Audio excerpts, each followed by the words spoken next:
What is going on? Justin here from Big Adventures in Native Watercraft, and today I've got the Titan 12.5X out in front of me, and today I am installing the Bow Motorization Kit.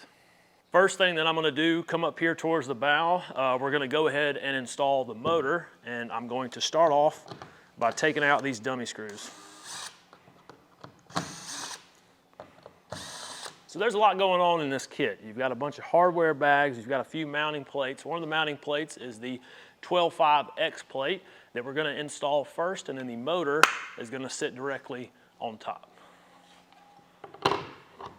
If you were one of the first to get your Titans, you'll notice there's only 6 inserts up front. We've since changed that, and there are now 8. If you've only got 6, you'll have to drill 2 holes. And we're also including a separate bag of hardware that comes from our factory, and this will allow you to mount the XI3 puck on top of our included plate. Motor guide does include some hardware. You'll need to hang on to this. You'll need it for later. So our puck is separated. Let's go ahead and get this thing locked down before we drill both of our holes.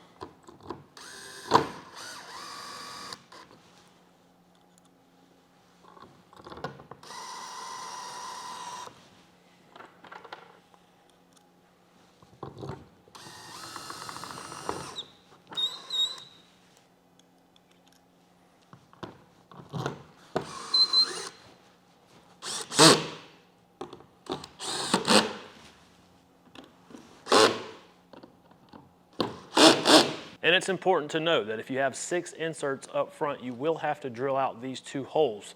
If you've got 8, that means they are molded in inserts, which require no drilling. And this is just a 1/4 inch drill, and everything's already lined up, so you just have to go straight down through the pre-drilled hole.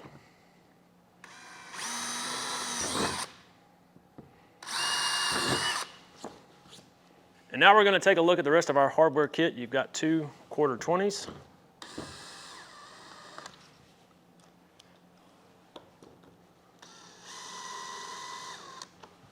And then just pop open the hatch. You've got some hardware that's going to go on the back end. Locking nut and washer.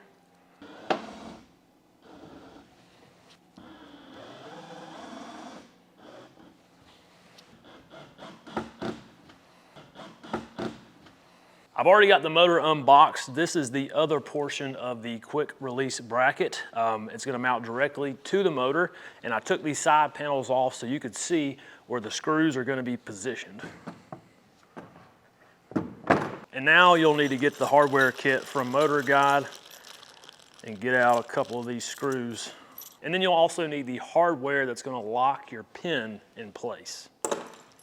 From bow to stern, we're going to put a screw at the 2nd notch, the 5th notch, and the 7th notch. And on this middle position, this is where you install your locking mechanism.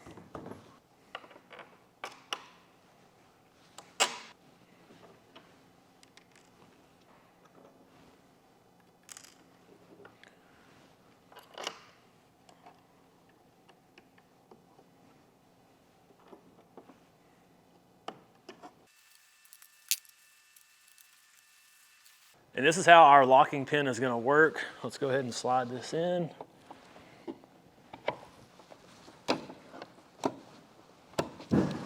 So let's just leave this how it is for now and move on to the next step.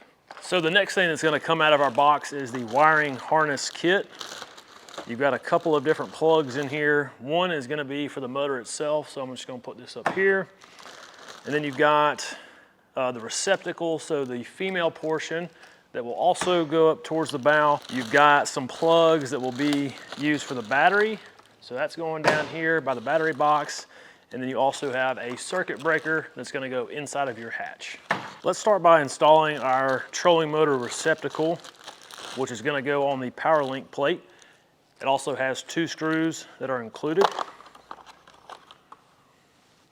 If you have a hole saw for this next part, that will be ideal. I've got these woodworking bits, which work just fine. This is a 1 1/8 inch bit. We're going to mount our receptacle if you are looking up towards the bow on the right-hand side of the plate.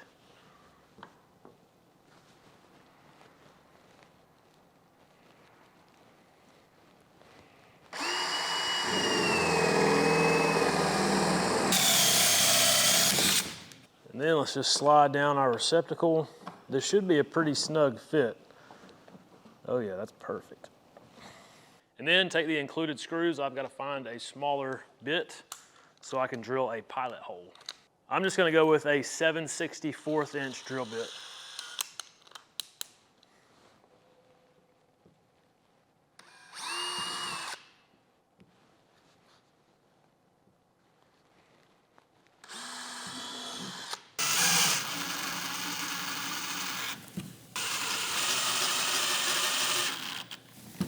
So since we're still up here at the bow, let's install our circuit breaker. Now there's a couple of ways that you could do this. And I'm only going to do one, which is install it on the removable bin. And what this is going to allow you to do, or not do, is put holes, more holes, into your kayak, which is cool. And it's also going to be super clean, out of the way. You won't even notice it's there. Right side of the bucket. For this part, you'll need a 1/4 inch drill bit. Dadgummit. Now the location in which you install this thing is important. Okay, I'm going to flip this around and show you. There are rod holders on the inside of this hole. So you need to get it down as far as possible, and this will also allow you to remove your bucket without hitting the circuit breaker. So here we go. As far down as you possibly can, with it still being flush, is good enough. I'm going to drill one hole first.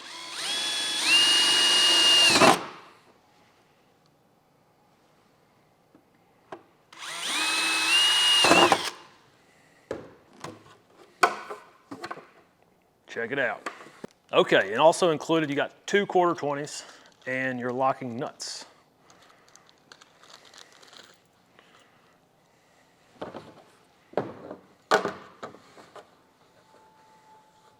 So the flathead is going to go on the inside, so it's sitting relatively flush on the inside of the bin. And from here, we can get our lock nuts started.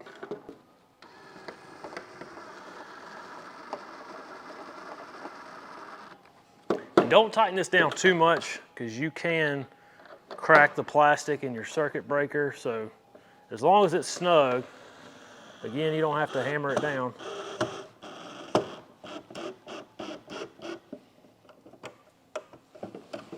And then next out of your kit, grab your marine grade wiring. This stuff is really cool. We just started using this. It will make the install a little bit harder, but in the long run, this is going to be so much better because it's got this like white rubberized coating on the outside of the wires. Before I do anything with that, let's come up here to our power link plate and uninstall it. You just have 2 screws on either side. That's going to pop out just like that. This is the part that's a little bit challenging. And I've found success in many different ways doing this. But since it has this rubber coating, we're going to have to get it off. So you can use an X-Acto knife, box knife for this. Just be very careful with what you're doing. And I've also got a piece of starboard that I'm going to cut it on. So I'm just going to make a small incision at the very top. That way I don't mess up a whole lot of my wire if I accidentally cut through it. All right, so I've got 2 slits at the top, and what that's going to allow you to do is kind of just split this thing down the middle like a banana. So you'll see how that white coating is just going to peel right off. So this is a good starting point for sure. Now I'm going to make a very light score going down the center on both sides. Using my cutting board here, I'm just going to lightly score it, going straight down the middle on both sides. And if you do it correctly, you're not going to nick any of your wire. And what this should allow us to do is just expose that wire just a little bit more, and that is perfect. Okay, I'm happy with that. And before I go any further, I've got to grab one more thing out of our kit, and this is the wiring kit. And inside of our wiring kit, we have some marine grade shrink tube. So I'm gonna take one piece of shrink tube and cut it down the middle. So just gonna cut this evenly in half, like this.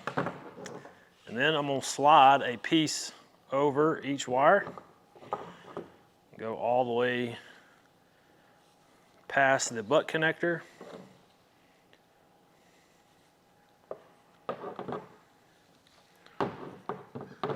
Just like that. All right, now it's time to connect our wires. So I'm going to cut off a little bit over 1/4 of an inch of this rubber coating on this wire.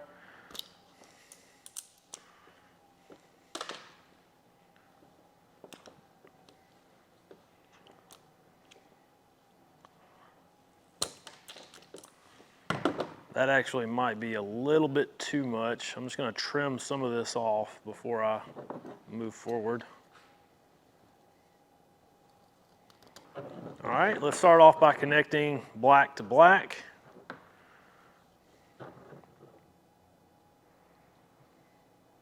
Let's go ahead and hammer down on that.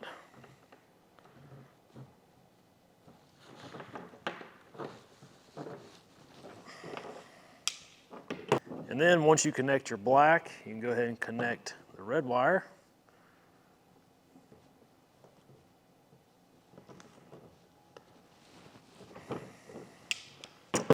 So here's where we're at so far. Now, we can take our shrink tube and just slide it over.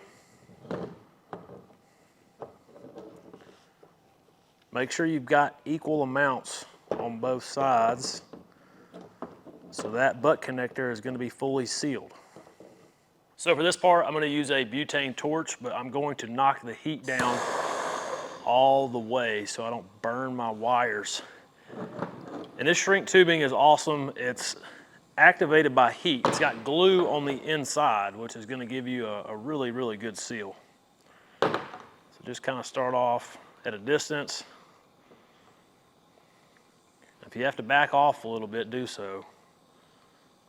Don't rush this part because you will burn your wire or you'll burn through the shrink tubing. And once you see that glue start to ooze out, that means it's pretty much done. And now that we have those connected, we can trim up our little excess white pieces here. I'm going to use a box cutter. Again, I've got this like cutting board. Just make it look nice and pretty.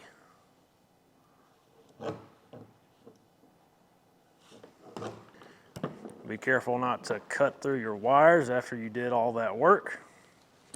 And this is not necessarily the prettiest thing in the world. In an effort not to cut our wires, I'm going to leave it like this. But if you've got some tape at home and you want to make it look better, you can just wrap some tape around it. I know we have some perfectionists in this industry, so I am right there with you. I'm just going to wrap some tape around that.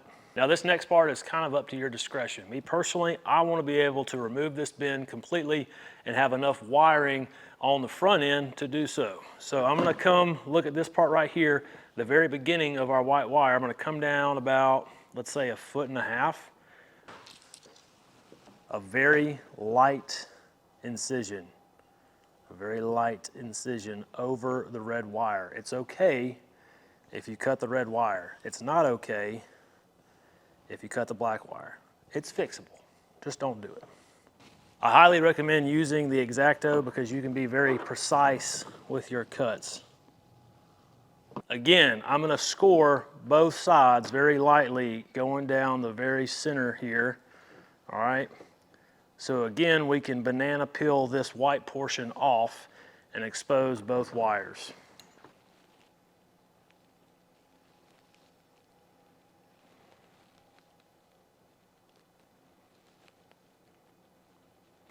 Just kind of work your way down. I'm gonna pull this probably, I don't know, 6 inches down. Okay, that should be plenty. Whew, the hard part is over. Little pro tip for you. If you accidentally nick this little black wire, no sweat. You can put a butt connector on there and it'll be good as new. But don't do it. I'm going to cut the red line going right down the center here. Now, going back in to our wiring kit, we have a couple of brass terminals. Now, let's go ahead and access the wiring kit again. You've got 2 brass terminals in here. And we're going to put one on both sides of the wire that we just cut. Go ahead and rip that end off.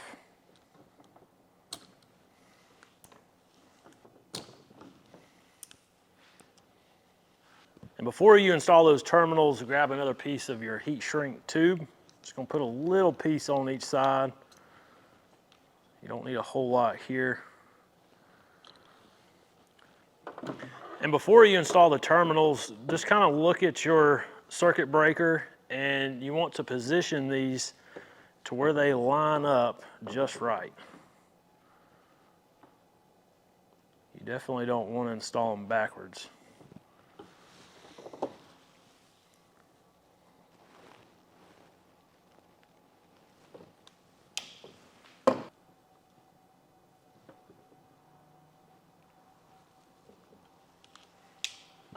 Okay, both of those look pretty good. Now I'm going to slide my heat shrink tubing over each side. Again, we've got some light heat.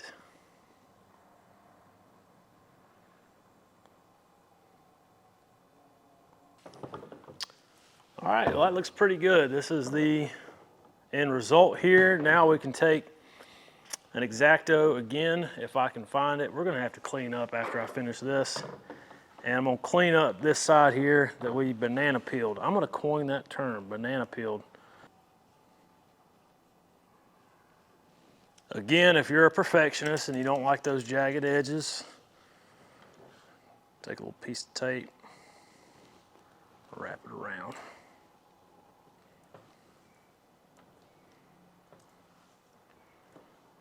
Sweet! We did it, y'all. The hard part is over. All right, we've got both of our sides connected. So the terminal point that's closest to the bow, and then I've got all of my excess wire already inside of the kayak, and we're gonna shimmy it down to the battery box.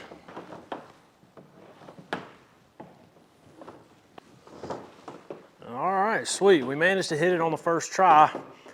And if you look at this scupper right here, I want this wiring to go on the inside of this scupper. That way, it'll stay out of the way of our lift line for the spring blade rudder system.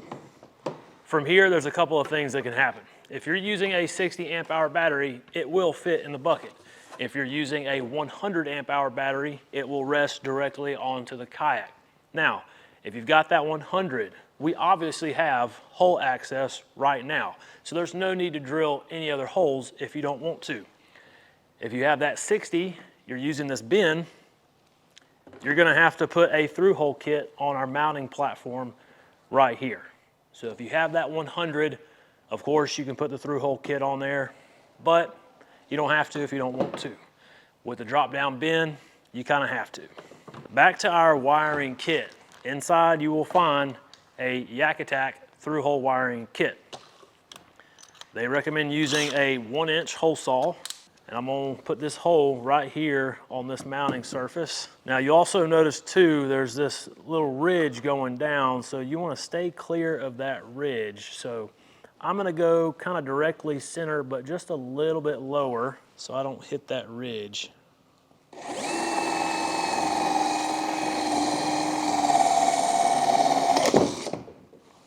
Making a dadgum mess over here. Somebody needs to buy me some actual hole saws. Now that we have that out of the way, I'm gonna thread my wire through the hole. I'm just gonna get everything straightened out here. I'm gonna pull all the excess out. And you wanna make sure you leave enough slack so you can actually remove your bucket. So I went ahead and peeled back this part of the wire. I'd say that's roughly 15, 16 inches, but I do recommend dropping your 100 amp hour battery down and just kind of eyeballing it and see exactly what you need. This is probably a little long, but Like I said, it's better to go long than short. So now let's take our through hole kit, and you've got 2 panels that are included. So if you need one other for anything else, you've got an extra. So you've got these little rubberized gaskets. I'm gonna go a little bit smaller so it's nice and snug. I think these 2 will work perfectly.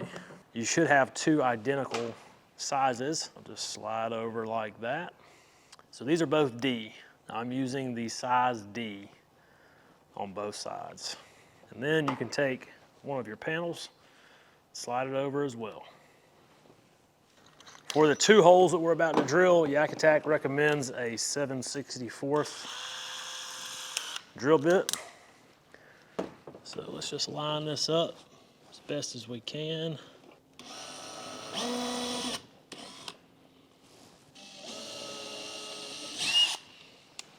All right, then grab your hardware kit that's included inside of the through hole kit. I would rather go powerless drill on this, but if you have a power drill, again, do not hammer down.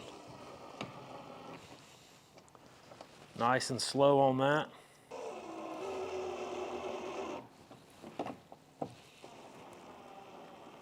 Perfect.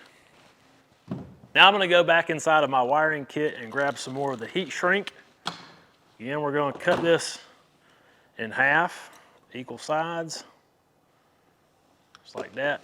And then slide a piece over the black, slide a piece over the red, and then we can go in, prep both sides.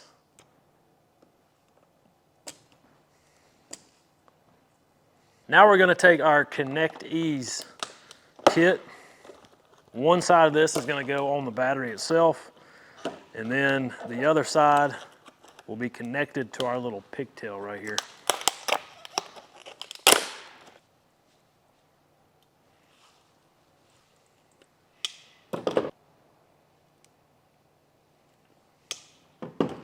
All right, cool. And these butt connectors are actually heat activated, so they do shrink up. So I'm gonna apply just some light heat on this before moving on. And you'll be able to tell when it's activated. Right now it's like a foggy, kind of translucent. And eventually it'll clear up to where you can actually see the wire. Again, go slow on this because you don't want to burn anything. Once you feel confident with that, slide over your heat shrink tubing. Make sure it's even on both sides.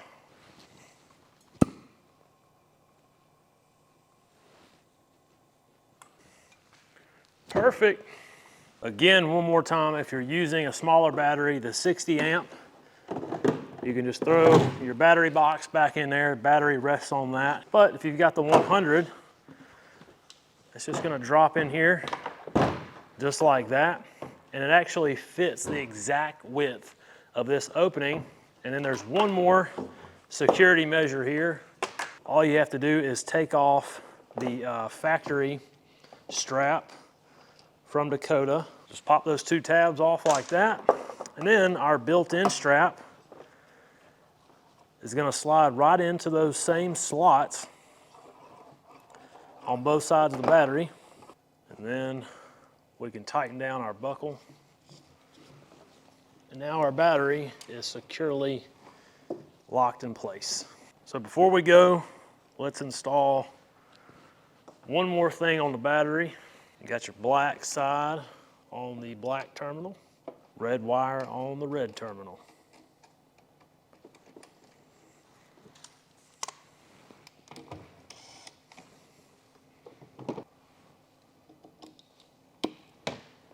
Pretty cool.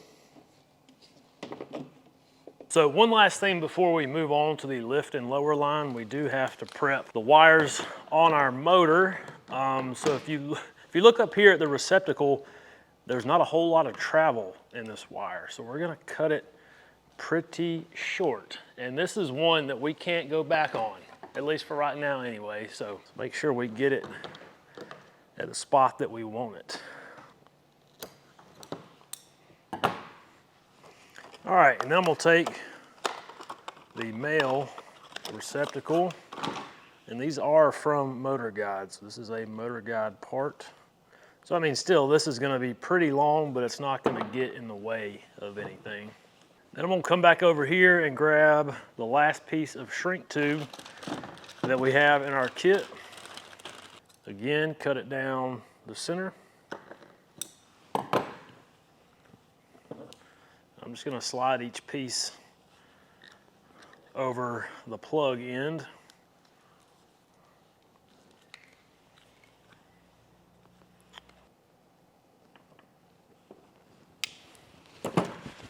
Sweet.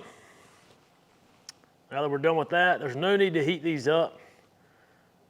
Just slide that shrink tubing right over.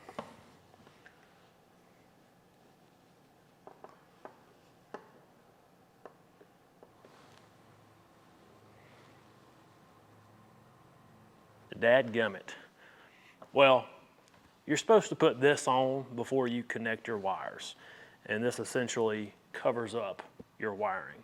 Not totally necessary, but aesthetically, if you want to put this on, you're more than welcome to.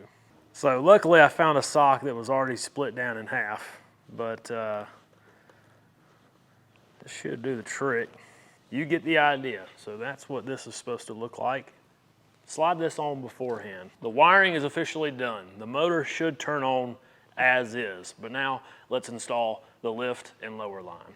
First, let's install the release mechanism for the foot pedal on the XI3. If you look on the left-hand side of the paddler, right in front of this groove track, there's a nice little plane right here. I'm just gonna drill a hole directly center. I'm gonna do just a smaller pilot hole first.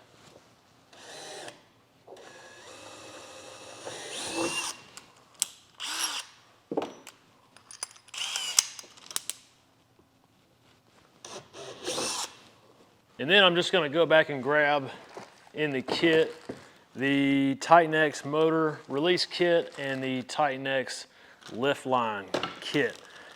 So in the release kit, there's gonna be a bushing that we designed that allows you to route wiring internally without the use of any tubes. Tiny little thing, all right? And I'm just gonna set this aside for right now. I'm gonna place it over here. And we've got 2 more holes to drill. I'm gonna go up to our power link plate, and I just grabbed this piece here. This is gonna be the pass-through for the line coming out of the power link plate. You also have 2 screws included. So here's the finished product. I drilled 2 holes, 7/64" drill bit. And the reason why I did it on the left-hand side of the plate is so that it wouldn't interfere with the drop-down bucket that's on the inside. If you put it going down the center, that line is not gonna have anywhere to go. So that looks pretty good. And I'm not gonna bolt this down quite yet because we might have to remove it later. And then going back to our release kit, you've got a track-mounted cleat. And that cleat has 2 slider slugs, 10/32 slider slugs, and 2 screws. So we're just gonna slide these in our track system like that. And then both of our screws go through.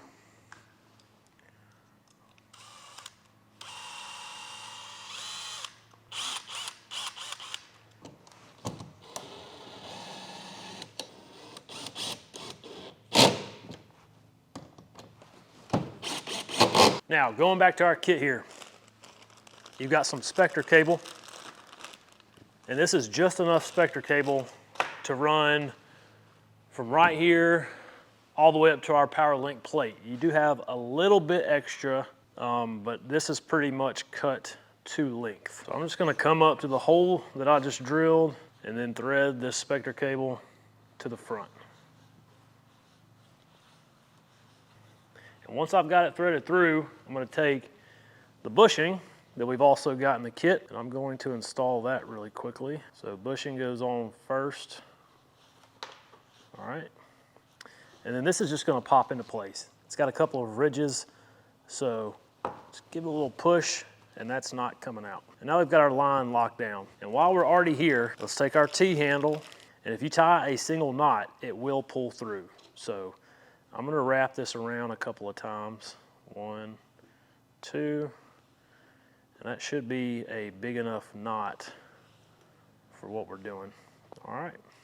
Now I'm just gonna make my way back up to the front. This is a spring-loaded mechanism. So I'm gonna take about 13, 14 inches of bungee and I'm going to add it to the Spectre cable. I'm gonna do that by tying a knot. Tying a knot on one end, and then take your Spectre cable, get as much line out as you can, and then I'm gonna come down to this far corner. All right, so I've got the cable pulled all the way out as far as I can. I'm gonna tie a simple little loop knot to secure the line in place.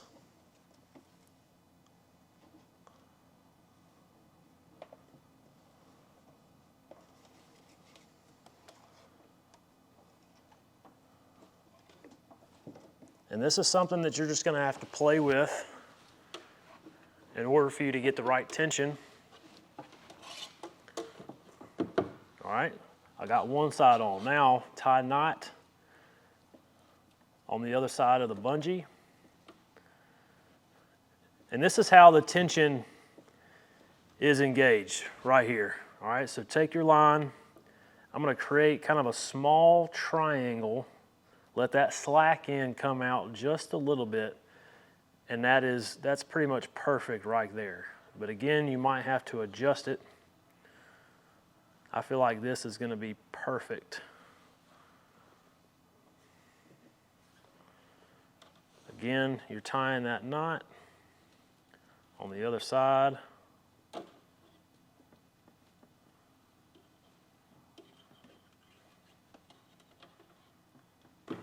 And then I can come back through here and thread my line through the power link plate. I forgot to drill one hole, okay? I'm taking that 7/64 one more time. Of course, you have to drill the hole so the line can pass through, obviously.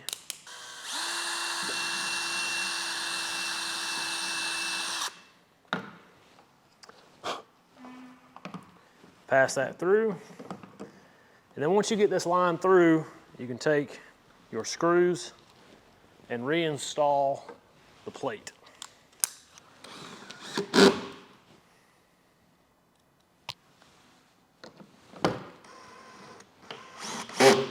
And then the last thing that you'll find is a carabiner.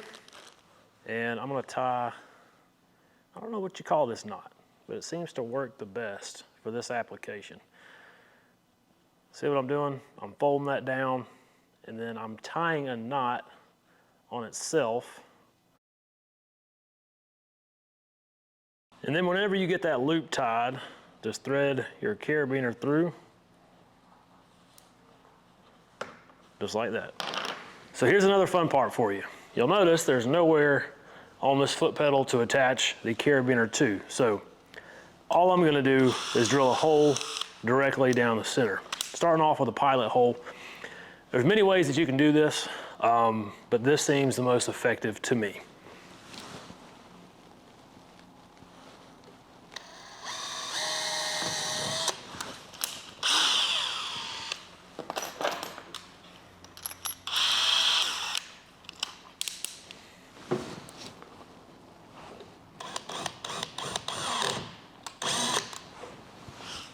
Money in the bank. Before I work on the tension on the foot pedal release system that I just installed, let's look at the lift line kit. You've got a Yak Attack GT cleat that's gonna go on the right gear track. And then you have a piece of rope and a knob that will be attached to the shaft of the XI3. And this just slides on like so, and you can adjust the position of this as needed. And then let's come up here to the motor guide. This is our lift line. So I'm gonna create the same sort of loop knot that I did earlier. Just kind of fold that down, create a knot,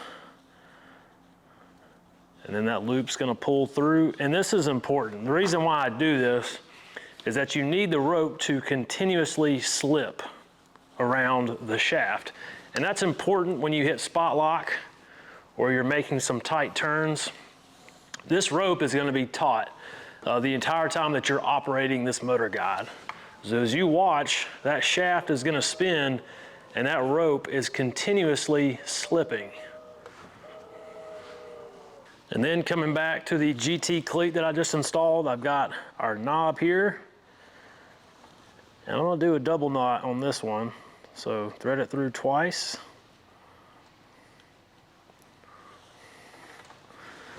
Cinch it down, and then you can adjust your cleat accordingly.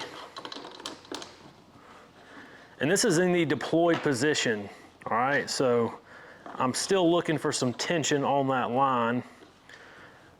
That's pretty good right there. So now let's adjust our release line here. As you can see, I've got plenty of extra line. So the goal is for it to be sitting taut right on the top with no extra slack.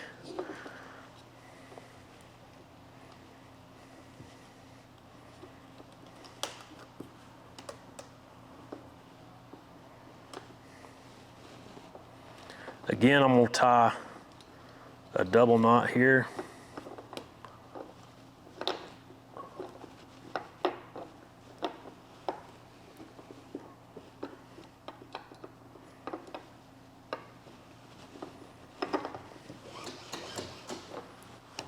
No, that's pretty good. That's exactly what I want. I'm just going to cut that tag in real quick and I'll show you how nice this is. See how that rests just right here? Perfect tension on that.